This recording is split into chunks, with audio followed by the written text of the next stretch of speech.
So ngayon guys, ito yung isang battery na unang nasira. So napilihan na pala namin ito ng bagong BMS Shopee. Nagkakahalaga ng 1,443. Ito yung BMS na ipapalit ko dito. So, kasi napapansin ko sa Jintay, okay naman yung mga sale niya. Ang problema ng Jintay, yung mga BMS niya madaling masira. Buksan natin guys para palitan na natin yung actually nabuksan ko na ito dati eh. Hindi ko lang temporary ko lang kasi binilan ko ng bagong BMS. Ano guys, ito na yung BMS niya, ito yung original. So ito naman yung bago. Halos magkapareho ng kalaki. So balikan na natin guys.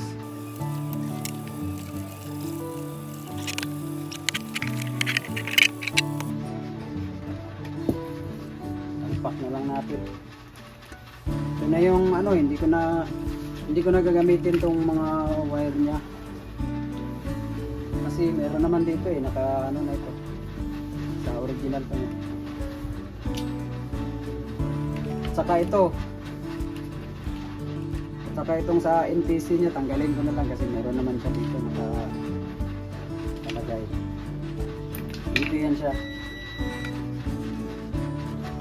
Kaya na lang gagamitin ko.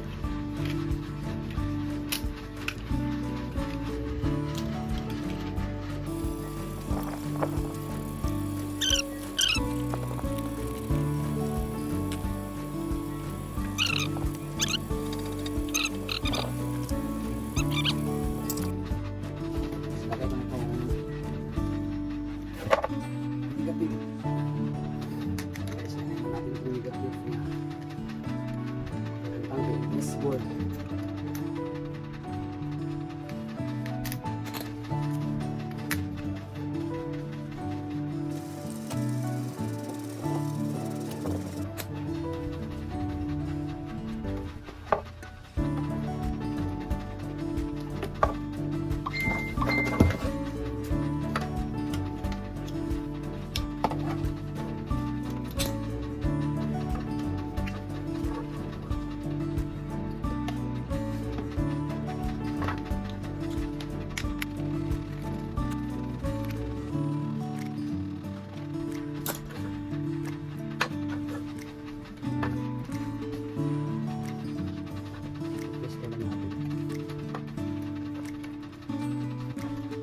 Guys, ikabit mo lahat. Okay, check natin guys. Kung nagpa-function ba yung bago nating BMS. Check natin yung pinaka-output niya.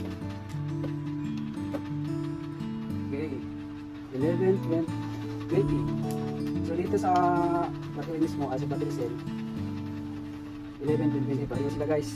Ito, kumani ito ng BMS. Okay siya.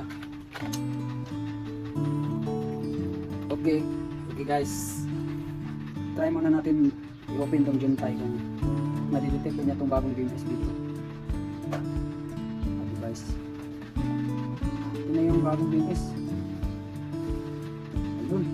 So no need na mag-download nung isa kasi nadidetect niya lang na yan pala itong bagong ano, nadidetect niya yung bagong BMS.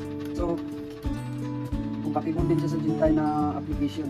So ito yung soft niya guys, 50%, 11.22. So pareho lang dito sa actual voltage na tinis natin with this 11.22. 11.22. Dito so kunti lang yung diferensya niya. May point lang. Okay guys. So obserbahan na natin itong BMS kung tatagal ba itong bago ko nabili sa Shopee. Sana nga tatagal. So guys, ibabalik ko na siya dito sa lalagyan niya.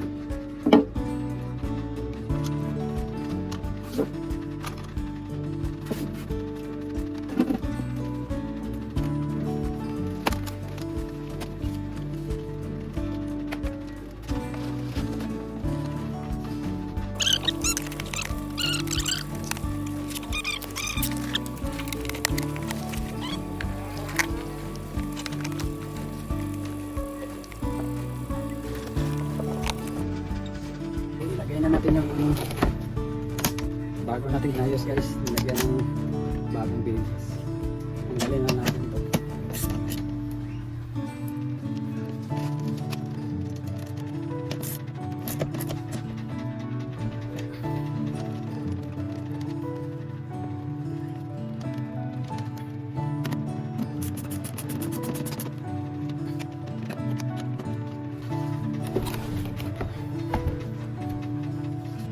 Guys, try natin kung gagana na itong hybrid natin.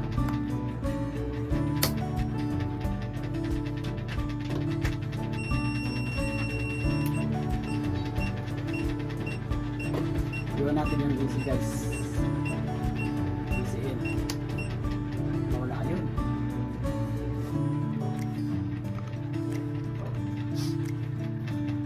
Pero yung battery niya empty nakalagay sa ano.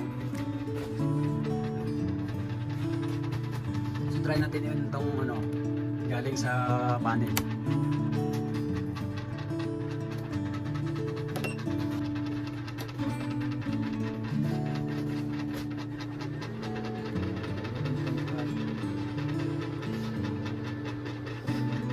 Ayun guys,